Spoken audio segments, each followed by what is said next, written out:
Cashflow Diary Podcast, episode 376. Welcome to yet another exciting episode of the Cashflow Diary Podcast, the podcast that teaches you insider tips, tactics, and strategies for creating leverage streams of cash flow into your life. Learn from top-performing entrepreneurs, business owners, investors, and thought leaders from across the globe as they share their secrets to success. Like what you learn on this and other Cashflow Diary podcast episodes? Go to learninvestingnow.com and sign up to receive powerful tips and information that will help you succeed as an entrepreneur and investor. Now, here's your host, investor, entrepreneur, business owner, educator, speaker, author, and master facilitator of Robert Kiyosaki's cash flow game, Jay Massey.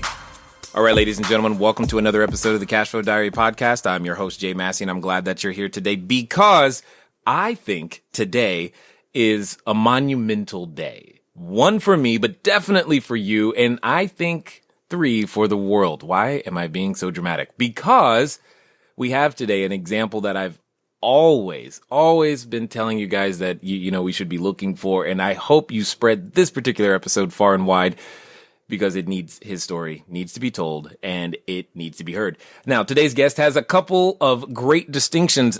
Chief among them, well, he's probably the first guest that's actually taller than me, which is great. But what does that mean? I have with me today former professional NBA player Mark Blount. Now, you're like, that's great. An NBA guy. What is that? How is that going to help build cash flow? Well, he's one of the ones that has made the transition. He started out as a player, but figured out how to play a new game after he got to play his passion for a number of years with a number of teams. And what I'm really excited about is to hear his journey. More importantly, learn the lessons of financial responsibility, financial education, how to build cash flow from none other than Mark Blount. Mark, how you doing? Doing great, Mr. J. Massey. Thanks for having me. Appreciate all the love. You're quite welcome. You're quite welcome. So here's what I'm thinking right now. First of all, yes, you are I think, if I'm not mistaken, you were definitely the first guest that's taller than me. But because this is the first time you are here on the show, I have to ask you the same question I tend to ask everybody else. You ready? I'm ready. All right. So I tend to look at today's entrepreneurs a lot like yesterday's superheroes. What do I mean by that? I think entrepreneurs and superheroes have a ton of things in common. Chief among them is that, occasionally as an entrepreneur, we think in our head that we are putting on cape and tights and saving our customers with our products and services, etc. Also, like a superhero, an entrepreneur has a beginning. Meaning, if you think about Spider-Man for a second, there was a time where, yes, we know him as Spider-Man, but he was originally just a college student taking photos for the newspaper, trying to make the ends of months come together so that he could eat. So my question to you is as follows. So before your franchises, before your real estate, before the work you do with Toys for Tots, before even the NBA, what we want to know is, who is Mark Blount? Mark Blount grew up in New York. Okay.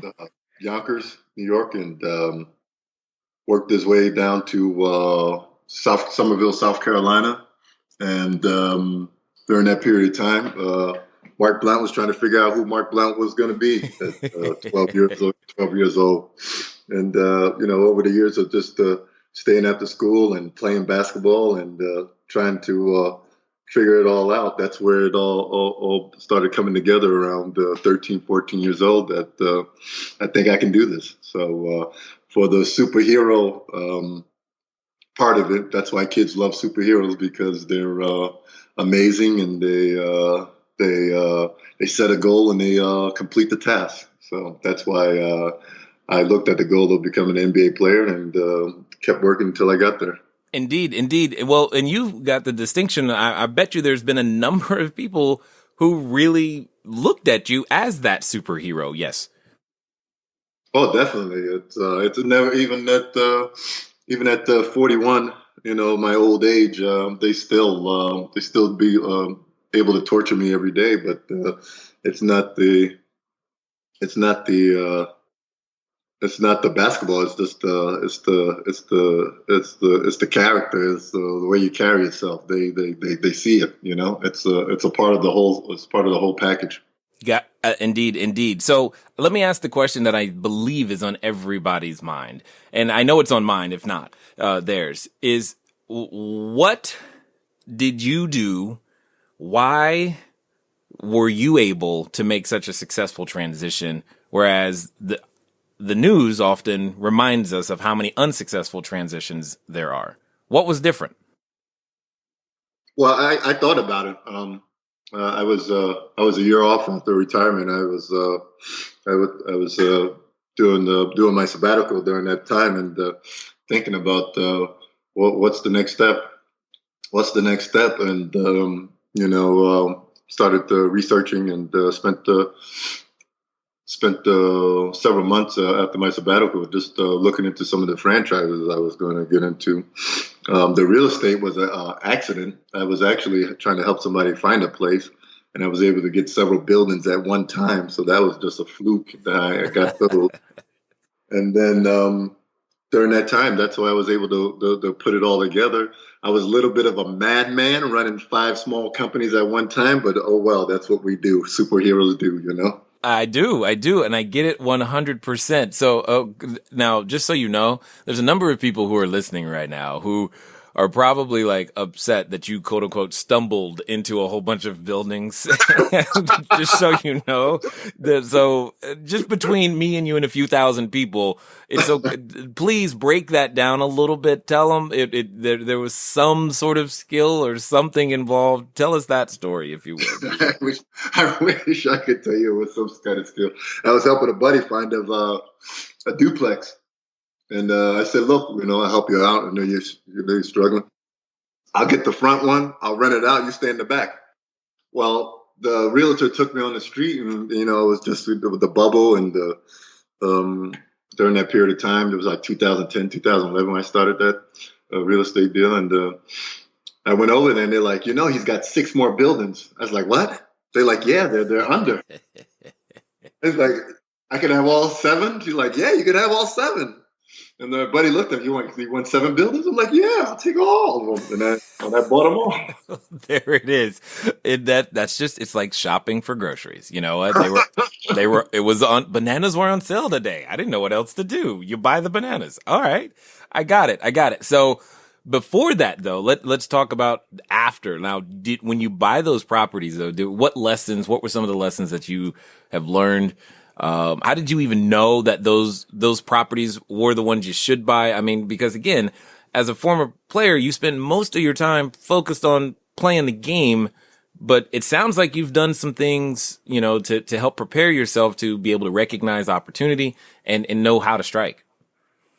I put together a good team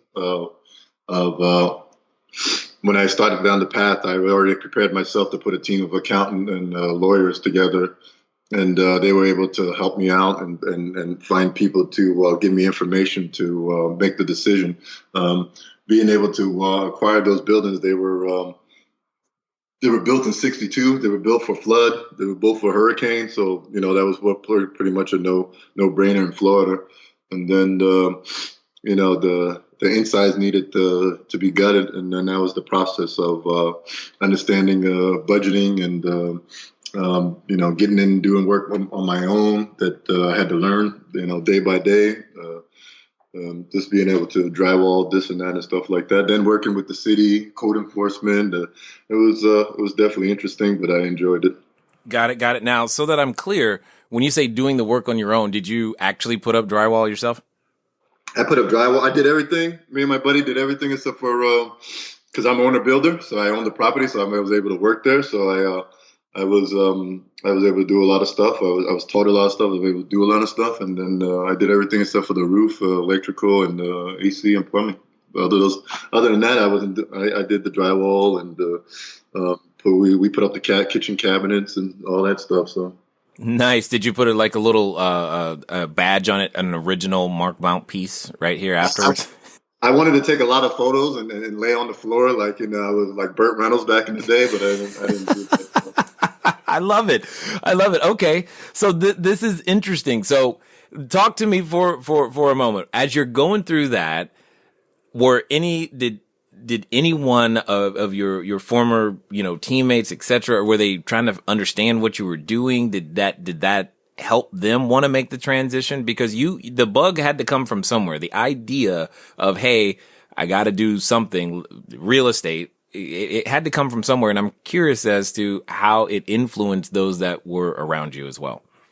Well, while I was playing, I was renting homes. I was, personally, I bought 2 homes in Florida. So, after dealing with contractors and all this stuff, and some of the home sales, I was involved personally. I thought it was a good fit for me. Just be able to learn how to do things, and then being able to be my own general contractor on the job, and figure it out and budget it and go from there. So that was more of ego in taking on that task. Nice. Totally understood.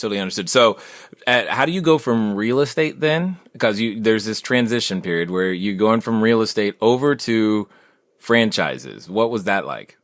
No, I was doing everything one time. Seriously, man? I was searching for locations.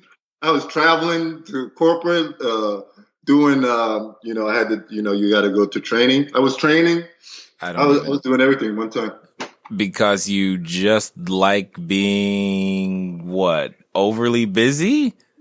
No, just I don't want to fail. I don't want to. I started. I got to finish it. I got to complete it. I got to make it work. That's just that's my to-do list. Interesting. So, would you say then, if I said the phrase "if it's to be, it's up to me," that's kind of something you embody? Exactly, because at that point in time, people were dependent on me. For some of the, for the franchises, employees are counting on me, corporate's counting on me to do, all that. So, I take all that and I feel all that, you know what I mean? Oh, I know exactly what you mean. I got a few hundred units and myself and a whole bunch of stuff going on. So yes, I get that, but which I think puts you in the perfect position to ask to answer this question, because I know there's a number of entrepreneurs or would-be entrepreneurs listening who are kind of afraid of that responsibility that you're talking about right there. They're like, man, I don't know if I can handle people depending on me. What if I fail? Did that thought ever occur to you? No. Of course not. Why would it? I'm going to make it happen. I'm going to go get it and make it happen. And this is I took on the project, and my buddies were like, you got 7 buildings, you got 14 duplexes. Mm-hmm. You got to rip them all out. You're going to build them back. What is your time frame? 1 year. He's like, geez. Right. He's like, we're going to die. I said, oh, well. Yes, indeed. But you're okay with that pressure. I'm okay with that. We did it. Do you think, okay, so then I have to ask this. In what ways did your experience as an NBA player prepare you for business? Just preparing. What do you mean? Just, every year you got to prepare for the season. You got to get ready. The season's over. You got to come back, add more stuff to your game. You got to be ready to adapt. Maybe you won't start this year. Maybe you'll be coming off the bench. So it's preparing yourself and preparing your mind and your body to get ready. That was every year in the NBA. Yeah. And then, okay. So being able to transition that over to business, where this is easy, man. I don't have to get on the plane and go to Cleveland. I don't have to go to Phoenix. I don't have to go to Miami. I come in every day at 5 a.m. if I want to and make sure this thing gets done. So wow. Okay, I just want to make sure I heard this really accurately. You just said that business is easier than the NBA. One of the interesting things about life, about business, about the things that you are trying to do is that oftentimes what you've done in your past can help you be informed about the future. Simply meaning, you say to yourself, I want to be this entrepreneur. I want to start in real estate. I want to do these things, but I've never sold before. I don't know the first thing about the money and all of these other questions that can run through the back of your head. Who's going to listen to me even? These are the things that we tell ourselves. Yet there's evidence surrounding us all the time that our prior quote unquote life actually applies to our future. For example, if you're a parent, if you've ever gotten your kids to go to bed on time, guess what? You probably got some skills here that will work. Interestingly, one of the best things to understand is that what you have already done should actually contribute to your future. So instead of thinking of yourself as starting at, 0, think maybe you're at least at level 1. Now, let's get back to the rest of the story. Some days I'm getting praised in the NBA. Some days I'm getting ridiculed. In real estate, some days my tenants praise me. Sometimes they ridicule me. It's the same thing. I just gotta go. You know what I mean? I do, and I'm learning that there's actually more similarities than differences. Is what that's what it hears. That's what I'm hearing, right? Exactly.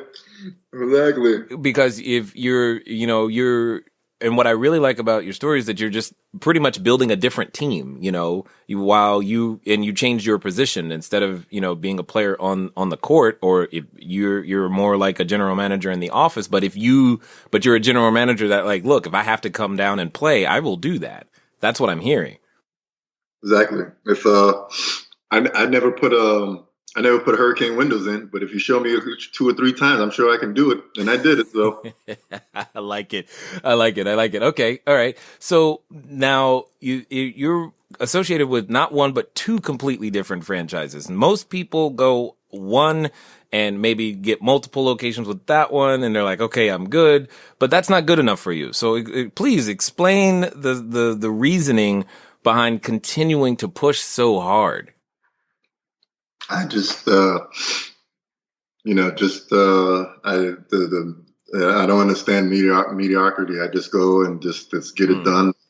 I just seize it. That's it. I want it, and I go after it. And going finding a franchise where I really don't know anything about cooking. I really don't know about this. So I really had to tone it down to something simple. And then it came. The Annie Ann's came to me, quick baking, blah, blah, blah. Mm-hmm. If I had to get in there and make pretzels, I can do that too. So I was like, okay, let me check it out. And I checked it out, and I roamed around and looked at some locations and talked with their people. And that's it. They were like, you shouldn't do this. I was like, let's do it anyway. And I bought 2 locations. He's like, you know what? I get the sense, Mark, as I'm talking to you, you wake up on a Monday and go, I think I want a KFC.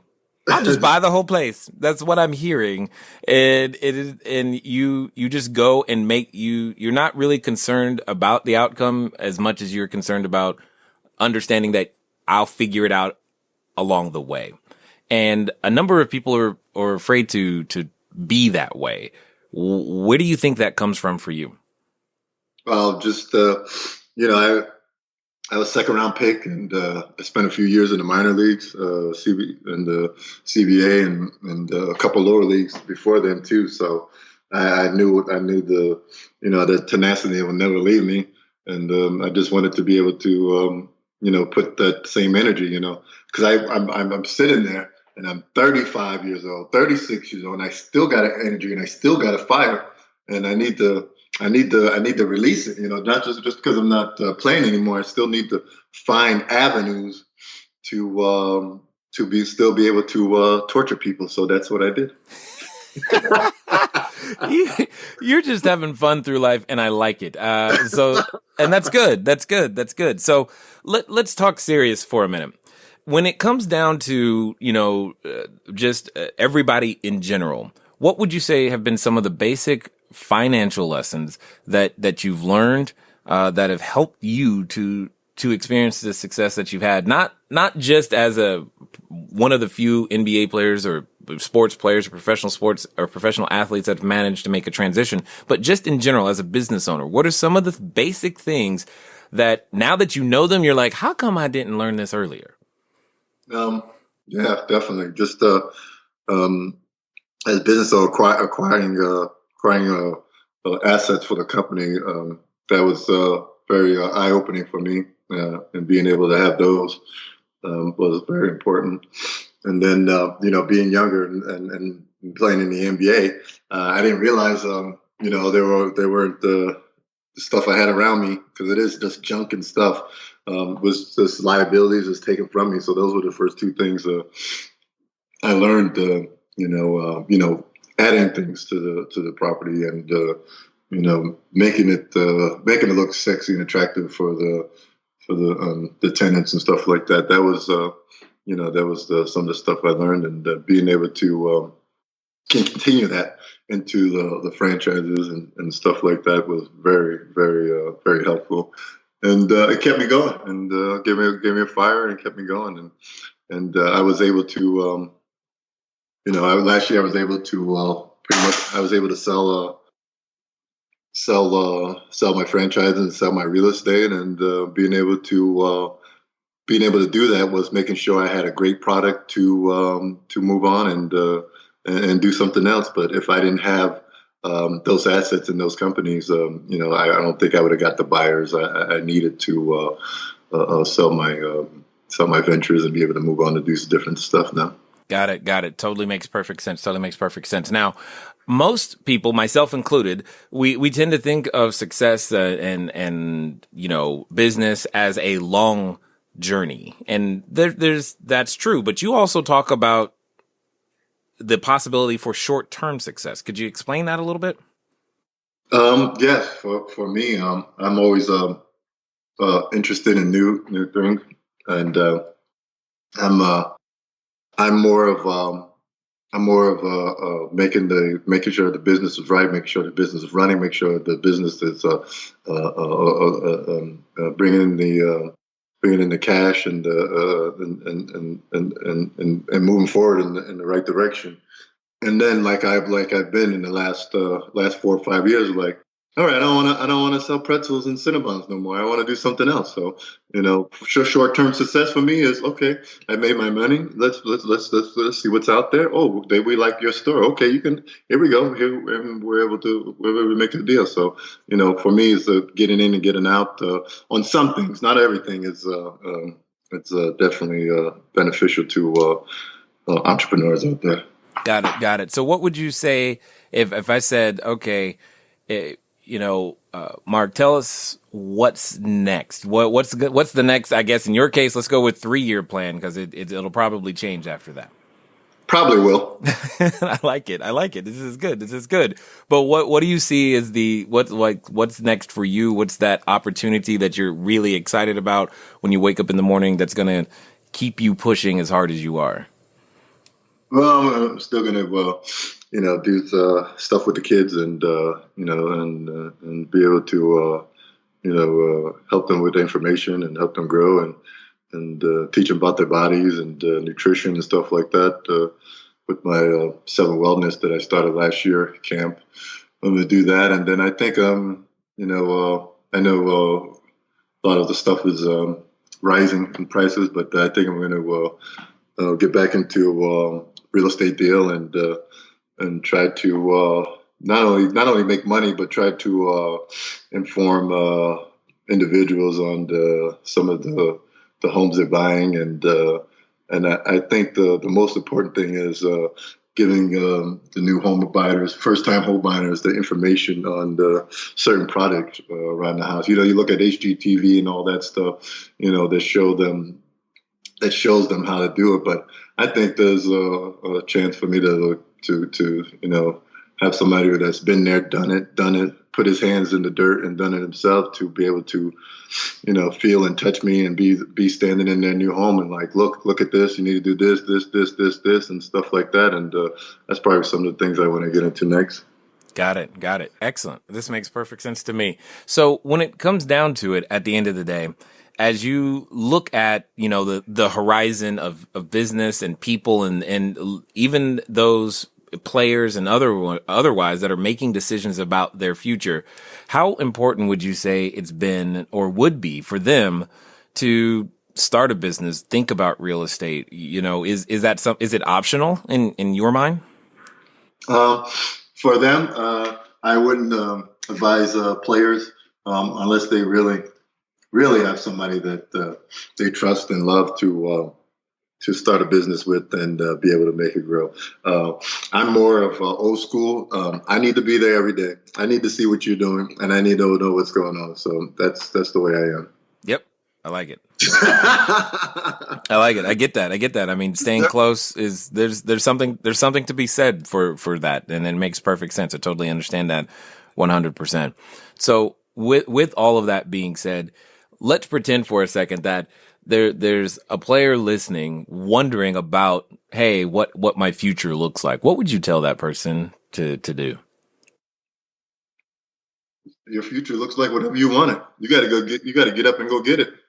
I mean, that's I can't get it for you, but you got to get up with you got to find a passion that you feel passionate about. And I think that's the first and foremost. That's what I would start with the player. What are we passionate about? What do you know about? What do you like? And I think that I'll start with that, and we'll be able to talk about some different things. Indeed. Totally understood. Well, with all of that being said, I got a question to ask you because I'm curious. But before we get there, what I want to do is I want to give you an opportunity because I know you've got some new things going, and there's some people who are listening right now that might actually want to reach out and make contact and be able to get some more specific questions answered about their own journey. What's going to be the best way for them to catch up with you, to find out more about what you got going on, and just in general, stay in contact? Well, my email is Mark, M-A-R-K, at markblount30, BLOUNT.com. And my website is markblount30. And they can go check me out, but definitely email and send me an email, and we can be in touch. And if you have any questions or what we can do, and we'll keep moving forward from there. Got it. So here's that final question that I was thinking about. Let's pretend for a moment that someone's listening and is on the edge, because I think your answer is going to be awesome. They're on the edge of making that decision. They want to be an entrepreneur. They want to put on their superhero tights and cape. They could even be standing in front of what I've like to call the superhero outfit store. However, Mark, like I know, that oftentimes when we make those decisions of how great we're going to be and what the futures look like, there's this other voice that is with us occasionally that tells us what we can't do, why we can't do it. And for some people, they're actually related to that voice. And these are things, that's the reality of what they have to deal with. So my question to you is as follows. If someone listening right now is actually going to follow through on your advice on getting started or growing their cash flow, what would you say is like the first 3 things that they would need to do? First of all, building your cash flow. What are you about to get involved in? Is the market already flooded with that product or what you're about to do? I think that's one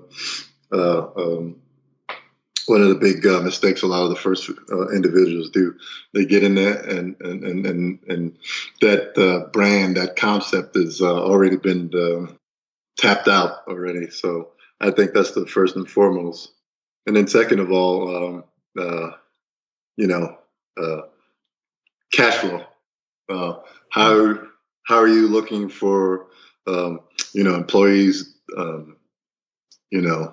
rent, if not rent, gas for your food truck. I mean, all this needs to be, ironed out at least for, 1 to 3 years out if you're really serious about making money in your new venture. And then I think the third, employees, making sure that your team is solid from the top all the way down to the bottom. And, those are the three things I think will be beneficial for entrepreneurs looking for new things or being able to get into something, a new venture. Indeed. Well, what I want to say is I definitely appreciate the example that you have set and the path that you are laying down. And I certainly hope more professional athletes follow it for sure. And thank you for taking the time to share your knowledge, your insight, as well as your wisdom here with us today at the Cashflow Diary.